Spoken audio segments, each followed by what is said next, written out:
Жътва.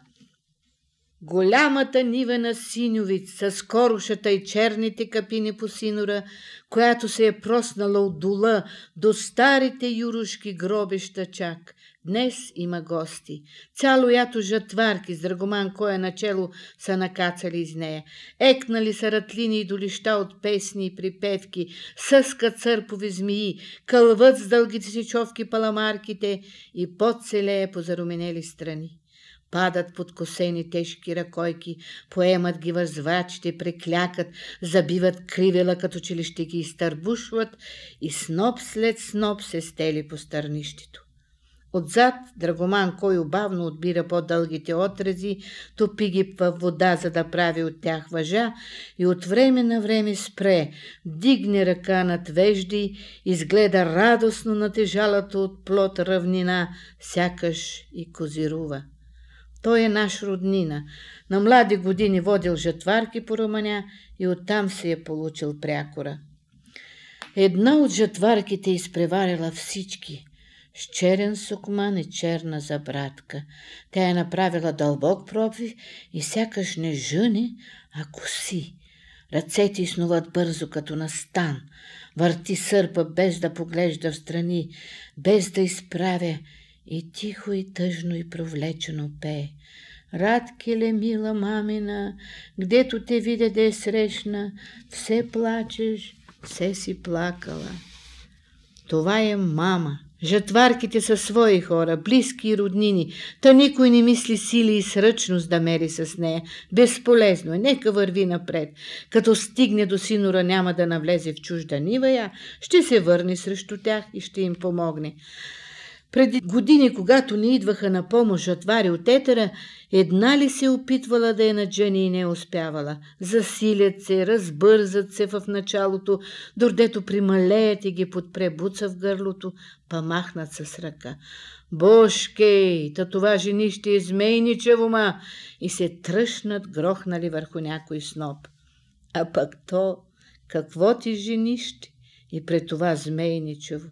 Едно дребно и сухо същество, дето и на мравка не може път да мине, ни човек в очи да погледне, и гдето от тъмно до тъмно замо знае едно – работа, работа, работа.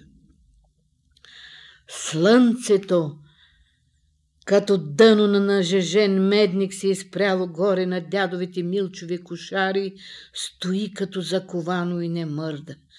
Ех, да падне на Рачо ковача, да го пухне на наковалнята с големия чук, ще запръскат искри, та ще замириши на опърлено из цялата Тунджанска долина. А Пладне е още далече. Трябва да поженим захванатото, да се върнем още веднъж и тогава ще донесат обеда от село. Ще свием колело тогава под сянката на скорошата, ще се нахраним бързо и лакомо и ще се натъркалиме кой където свари наоколо и всички веднага ще заспят. Само аз като вчера ще се мятам насам, натам, защото ме болят всички мускули и стави по тялото. Аз и мама, разбира се, която никога денем не спи, а или чисти бурени, или клаш ще събира из нивата. Ако ме види или чуе, че попъшкам, ще дойде при мене, ще преклекне и сложи главата ми на коляното си. Ще забие пръсти в залепналите ми от под коси и тихо ще ми шепне: ох, на мама даскалчето, ученото ми с меките ръце. То не е свикнало още горкото, изморило се. Ще рови из косите ми, ще духа в тях с уста за прохлада, и аз ще забравя и болка, и умора, ще ме унесе, докато потъна в златното царство на сънищата. Заспива ли някой от вас грохнал от умора сред полето върху майчино коляно? Гали ли го е нежно майчина ръка и шепнала ли му е думи прости, които опиват като билка и като с магия приспиват? Ако не сте изпитвали тази сладост, нищичко не знаете. Пладне е превалила вече. Сянката на скорошата се измъкнала неусетно из нашата нива, прескочила синора и слънцето пърже на Драгоман, кой е тлъстия нос. Мама измъкнала коляното си, сложила главата ми на сноп и жъне сама. Съвсем наблизо, в съседната нива, остро и ритмично прозвучава път, падак. И пак настава тишина. Драгоман Кою се сепва, надига се, бърши изпотения си нос, почеса се под мишницата и като вижда мама се провиква: хайде, ставайте, че мръква! Надигат се сънни жатвари и жатварки, потягат пояси за братки, плискат се с вода, грабват сърповите, нареждат се в редици и започват отново.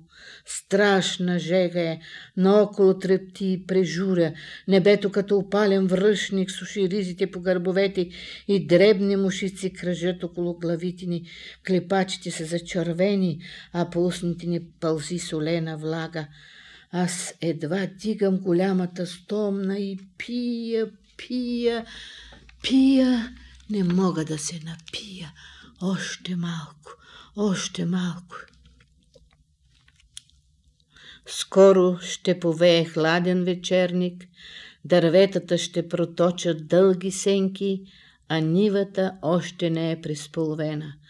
3 дни ще трябва да идваме, 3 дни подред, прашен път, докато падне и последния сноп и кръстците се наредят под строй на нивата.